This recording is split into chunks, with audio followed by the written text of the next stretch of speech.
Chapter 11. An innings. During a one-day match, each team will have a single innings to bat, limited by the number of overs bowled, an over being 6 deliveries by the bowler. What happened next was sort of what happens in a dream, where you're not sure what anything means, but you figure it should all mean something, but you have no idea what it's supposed to mean, so you're hoping you wake up quickly. The butler came running toward me. And it was sort of surprising how fast he was coming because, you may remember, he's sort of big around the belly. Then his arm went over his head, and he threw the ball, and it hit the ground, bounced up, came under my bat that still didn't really feel like a bat, but which I was holding straight, I think, and hit the wicket behind me so that the bails flew all over the place. "Young Master Carter," said the butler, "your principal task at this moment is to protect your wicket." "Yeah," said Coach Krasochka. "To the death," hollered Billy Colt. "This means that you are to bat the ball away from it," said the butler. "Away from it," said Coach Krasochka. "The ball hit the ground," I said. "As promised," said the butler. "So it was, like, a ball or something." The butler looked at me.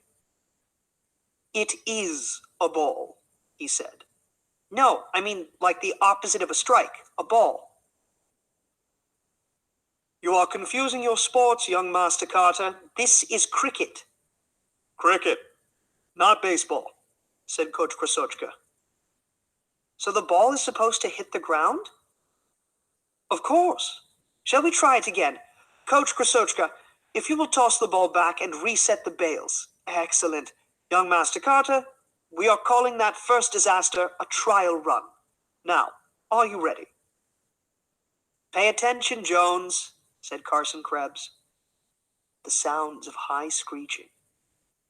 "Mr. Bowles Fitzpatrick, is the ball going to hit the ground again?" "With precision and elegance," said the butler. "And it's supposed to?" The butler looked for a moment as if he were in pain.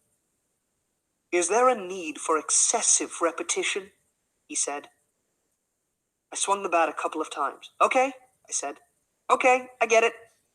Let's see that ball." I did. 3 more times. Once under my bat, once over my bat, and once, and I am not making this up, around my bat. And every time, bails sent flying. "That last ball was a googly," said the butler. "Perhaps it was unfair to introduce it at this point." "Maybe," I said. "Your bat must be straight when striking the ball." I made my bat straight. "And perhaps your knees slightly more bent. You should be ready to react quickly to the ball as it comes to you." I made my knees slightly more bent. "Watch the ball into the bat." I nodded. "Into the bat," said Coach Krasochka. Nodded again. "Into the bat," said Carson Krebs. Nodded again. "So, once more into the breach," said the butler, and he came running at me with his hand looping over his head, and the ball sped out of his hand and it hit the ground and bounced, and I kept my bat straight and my knees slightly more bent so I was ready to react quickly to the ball. As it came at me and I watched the ball into the bat and I swung, you know what? I missed. "If you would throw it right, I could hit it," I said. "Young Master Carter, since there are references to cricket in England in the mid-16th century, that is, when the largest English settlements on your American shores comprised 2 or 3 fishing hovels leaning together, I believe I may have the advantage over you in terms of understanding how my bowling is judged to be right." You see how sometimes the butler could be a pain in the glutes? "Shall we see if young Master Krebs still has the knack of it?" said the butler. "Do you mind, Mr. Barkis?" Barkis, who had watched this whole disaster, did not mind. Carson Krebs helped me take the pads off, and he put them on. I handed him the bat. He took it like he knew what he was doing. Young Master Carter, if you would take young Master Krebs's position in the field as slip. Thank you. Yeah, said Coach Krasotchka. Krebs stood at the wicket. He took a couple of practice swings. When he swung the bat, his forearm was straight and his knees slightly bent.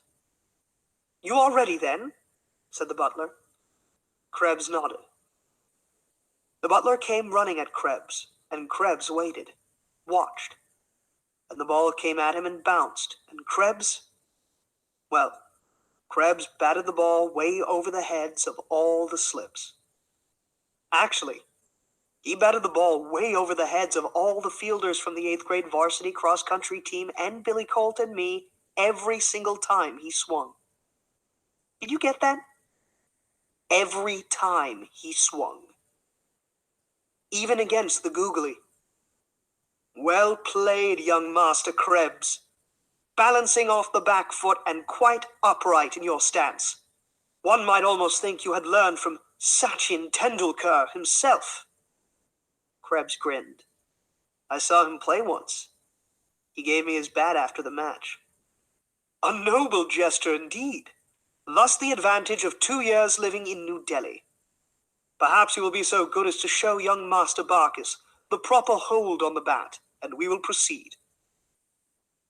I guess you can figure out that the 8th grade varsity cross-country team had a pretty late practice that morning. You might have thought that Coach Krasotchka was steamed about this, but he wasn't. After Carson Krebs, he was the best batter by far. And when my turn came again, he even gave me a tip that worked out pretty well. Keep your hands a little lower, he said. And it worked. Not against the googly. But I hit 4 in a row out from the wicket. Not bad, said Coach Krasotchka. You're getting your eye in, said Krebs. What? I said. You paid attention. The butler smiled. Me too. The next Saturday morning, we were all back on the pitch. Me, Billy Colt, Coach Krasotchka, and every single member of the 8th grade varsity cross-country team, whose practice on Saturday was now an hour earlier, so they could take cricket practice after they ran. And we could be off the field before Vice Principal Del Banco got on to holler at his football players when they screwed up.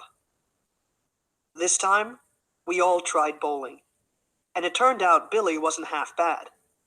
Or, as the butler said, you have a promising career ahead, young Master William. He even trapped Carson Krebs's leg before wicket. No kidding. And by the end of the morning, he even bowled a googly. Did you see that, young Master Carter? Said the butler. He pitched on leg stump. But did you follow what happened next? I shrugged. It was splendid, said the butler. Splendid. It turned to off stump as sharply as you might wish. Absolutely splendid. Splendid, I said. Simon Singh had the longest hits after Krebs, but he got caught in the deep twice. Bad luck, said the butler, but I would put you up first on any team. Which he did when he divided us up and had us try a match, even though there weren't quite enough of us to make up 2 sides. The butler bowled, and Coach Krasotchka was wicketkeeper for both teams. Simon Singh captained the red team, Carson Krebs the blue, and Krebs put me as opener. He was keystone. We scored 27 runs, and not to brag or anything, but I scored 3 of them. And even though the red side won because the butler bowled some that skipped below our bats, and he even bowled a Yorker once, we all said it was a splendid match. Really, we all said that.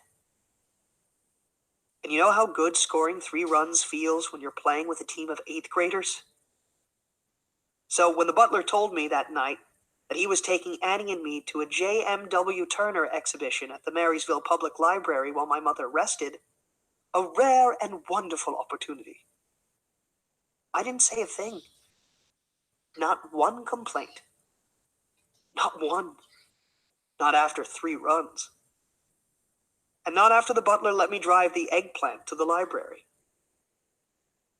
And not even after we got there, and Annie rolled her eyes at how many paintings we were going to have to look at, and I said, "It's a rare and wonderful opportunity." And she hit me. I never complained. You know, it really wasn't so bad for an art exhibition. I mean, there were a lot of ships and a lot of landscapes, and a lot more ships and a lot more landscapes, and Annie rolled her eyes a bunch more times, and by the end she was yawning kind of at everything. But you know what? All these paintings had these skies with swirling clouds that sort of streamed along like they were in high winds, and the winds seemed to push the paint around, like it might all come right out of the pictures and onto the frames. Kinda gave me chills. And there was one painting with an old ship being towed away, and somehow it made me so sad. Sad enough to hold the green marble in my pocket really tight. The butler asked how I liked the Turners. "He doesn't look like he's following the rules," I said. The butler nodded. I looked again at the picture of the ship being towed out. And like he... "Yes," said the butler. "He wants to tell us." A long moment. "He wants to tell us that everything has to leave us, sometime or other." The butler nodded again. "We are all mortal, and that is the way of it," he said. I looked at him. "Yeah," I said. I held the green marble really, really tight.